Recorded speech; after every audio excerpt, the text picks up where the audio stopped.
very much, Amelia. Good morning, good afternoon, good evening to all of you, city leaders, technology champion, friends, ladies and gentlemen. Thank you for joining us again after a month. Actually, almost today is a month for UN Habitat because we started working from home on the 16th of March. After a month working from home, relying on digital platform to connect and ensuring business continuity of a global organization, it is time for us to think, to act, and to collaborate beyond the outbreak. Together with the national, regional, cities, and local governments and the private sector, COVID-19 is already fundamentally changing the way that we live and we work today. And as millions of people are asked to stay at home, they turn to their phone and computers as a lifeline and a necessary tool to substitute in-person activities, to stay connected to friends, even though we are physically separated, but we are socially and also virtually connected, family and co-workers. So as I said just now, all UN Habitat staff since 16th of March, staff worldwide have been working from home. So as our UN Secretary General said recently, COVID-19 crisis is causing mass digitalization of human relations, which will have a long-standing and fundamental change on the world.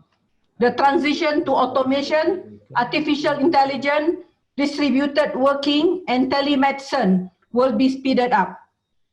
In February, you remember in the World Urban Forum in Abu Dhabi, UN Habitat launched its flagship program on people-centered smart cities. The program brings together champions, cities, companies, academicians, specialists, and especially those with a vision for people-centered innovation where people needs come first. COVID-19 is now shaping the future of innovation in cities and society as a whole. We are seeing national, regional, and local government use digital technologies to respond to the crisis. New citizen information portals are coming up quickly. Contact tracing apps are being built. Medical consultation and educational services are moving online. As the world is moving rapidly towards a digital response to the crisis, I would like to stress 2 points. The first is the digital divide. As I have said many times before, while half the world population is connected to the internet, the other half is not. Existing inequalities in developed and developing world or developing countries will be widened further. Communities with poor internet access are less likely to be well informed about the virus and what to do to respond. People without smartphone will not be able to make use of the contact tracing apps that are now being developed. Cities can do a lot to ensure that digital revolution doesn't leave anyone or any place behind. Marginalized communities need help on connectivity, knowledge, and skills. I applaud cities increasing connectivity in underserved urban areas, providing free Wi-Fi, rolling out digital literacy training, and engaging youth in a low-income neighborhood. But this effort needs to be scaled up to bridge the widening digital divide. Education are done online now. Poverty and inequality will leave at least 50% of the world population behind the accessible to education. Second, human right first should apply as much online as offline. In our haste to find new technological solution to the crisis, let us not forget the digital rights for all citizens. In the era of a smart city, much of the world's data are being collected in urban areas. Cities and local government need to put in place policies on data collection. They need to ensure that citizens and investors trust all digital public services on privacy and more. The current crisis highlights the urgency of trust, truth, and a dangerous epidemic of misinformation. This is the time for science and solidarity. Trust in institutions like local government to be responsive and responsible by using evidence-based governance and leadership. Both UN Habitat and UCLG are members of Cities Coalition for Digital Rights, a group of cities which have come together to build this capacity in the context of digital rights. We are proud to be organizing this session with their support. More than 60 cities have endorsed the principle of Cities for Digital Rights on universal access and digital literacy, on privacy and data security, on data transparency and a non-discrimination of digital platform, on participation and inclusion in the development and management of ICT in cities and open standard. The current crisis is stretching our cities to the breaking point. Digital technologies provides an important lifeline. Let's make sure that all of us have access to this lifeline. Global organizations, national, regional, cities and local government and private sector can do a lot to make this happen.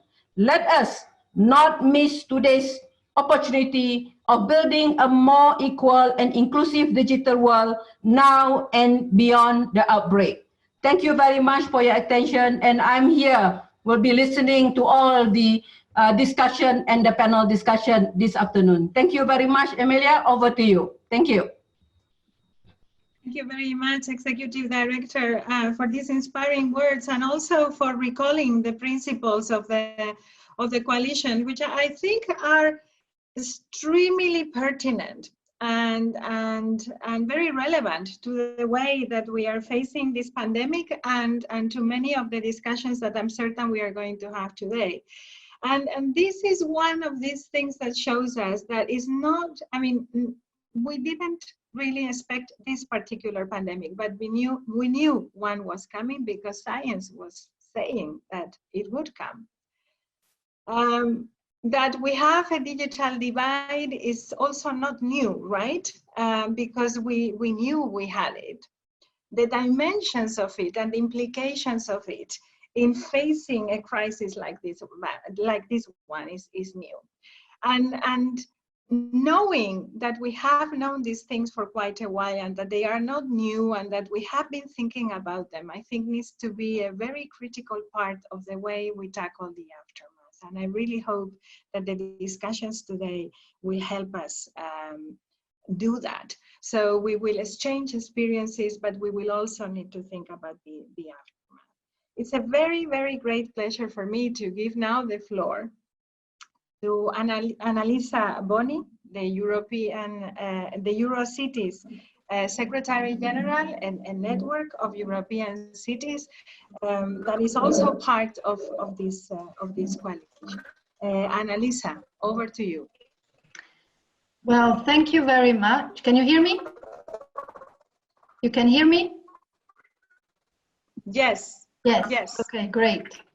Thank you very much for inviting us here. Very, very pleased. We basically spend our time in webinars, online meetings, 6 a month, teleworking with kids, basically discovering new ways of working that we thought weren't really possible at this extent before now. Yeah. But okay, so there are in this incredible, chaotic and scary times. I think there are also, we have to concentrate also on the positive sides and find ways to pick and enjoy the little things that are not that bad, but on the contrary can give us a bit of a positive vibe. So thank you very much for inviting us. Well, we could talk for hours and hours, and I don't want to do that. On the contrary, I just want to take this invitation to just say a few words from our side. Since we are part of this coalition, we've been contributing. We are very, very happy to be part of it. So, well, I think it's a period where we need to find many types of balance. Yeah.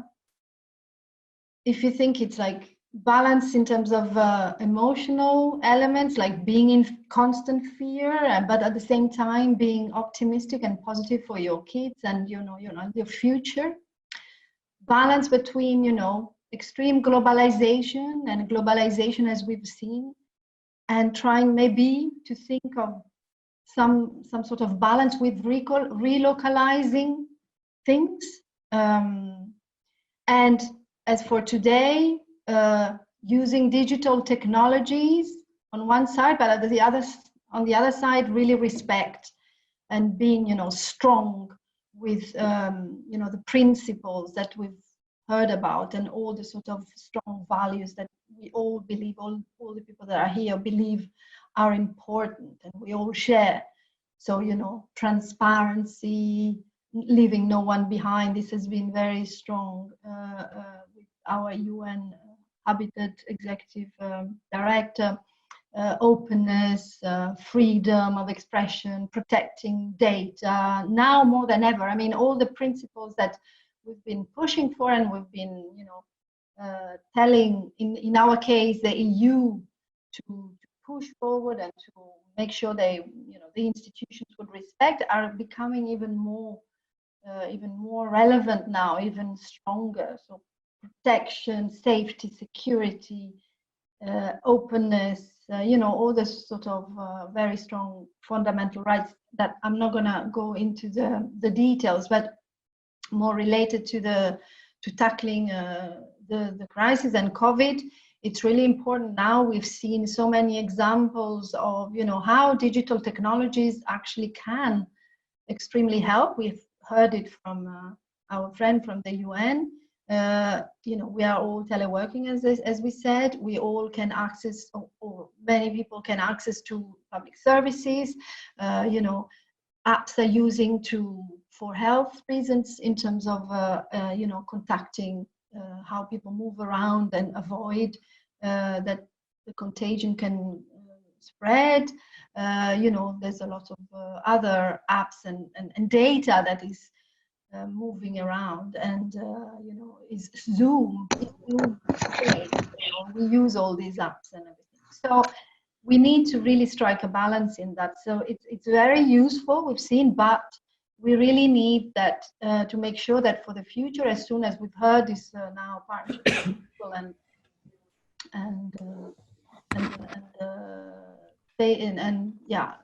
two giants, they really need. We will need to really watch out in terms of that all those measures, all those apps, they won't infringe the big rights, the important rights that we want to maintain and we want to protect. So that if there are measures that need to be taken by using new technologies and so on, they need to be temporary, limited, and strongly supervised. So, that's for me a very strong element in all this discussion. The same goes for the data, making sure that, location data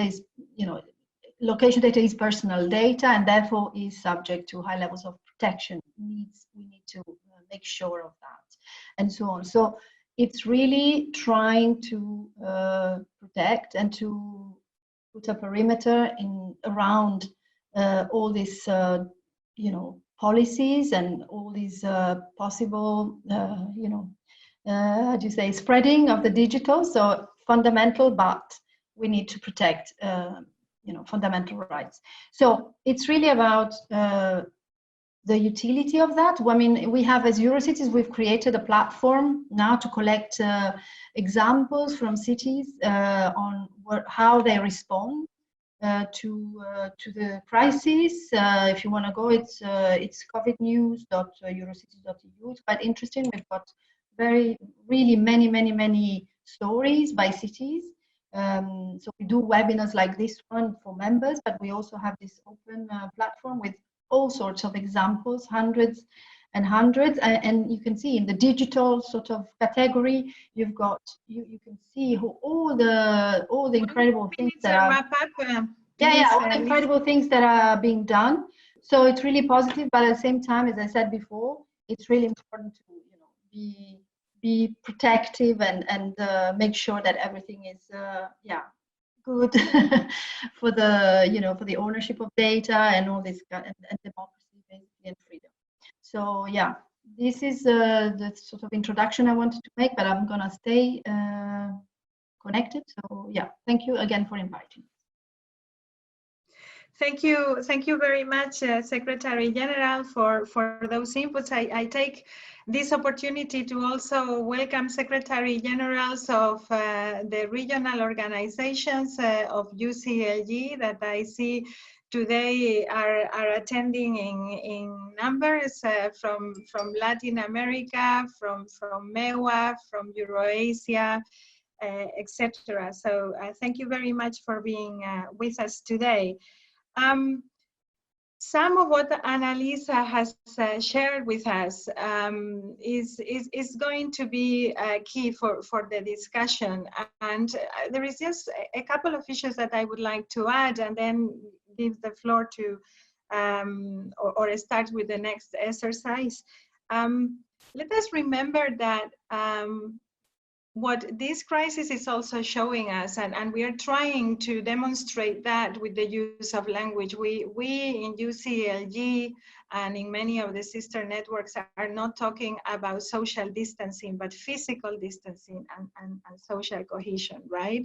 And I think that the use of new technologies will need to be adapted to that notion, and we will need to ensure that they are not dehumanized, that they are very close to the needs of communities, of societies, and they need to help us bring government closer to the citizens, bring service provision closer to them, and make us realize that smart cities are about smart citizens, like we always say, and that new technologies are not always about high tech, but they are also about low tech. And some of the very simple uses that our neighbors are giving to very simple day-to-day applications, like WhatsApp lists and all of these things, need to be also part of some of the technical solutions that we need to deploy. Of course, today we have gathered here practitioners and elected officials from cities around the world that are going to provide their view on how it is to adapt to this crisis. And we are going to have two roundtables with all of those experiences. The aim is to gather your inputs so that we can ensure that your experiences feed our policy recommendations for the future. As a constituency, we cannot wait around and see what other spheres of government are going to be deciding for the aftermath. We need to feed into that conversation. We need to lead the transformation. And we are hoping that these live learning experiences are going to help us do that. So let us go now to the practical consultation that we always do, just trying to identify whether we are doing the right assumptions or there are new things that we should take into considerations. And I think it's my colleague Federico Batista who is going to run us through the exercise of the Mentimeter. So I leave it in your hands, Federico. I hope I'm right. It is you. Yes, Federico?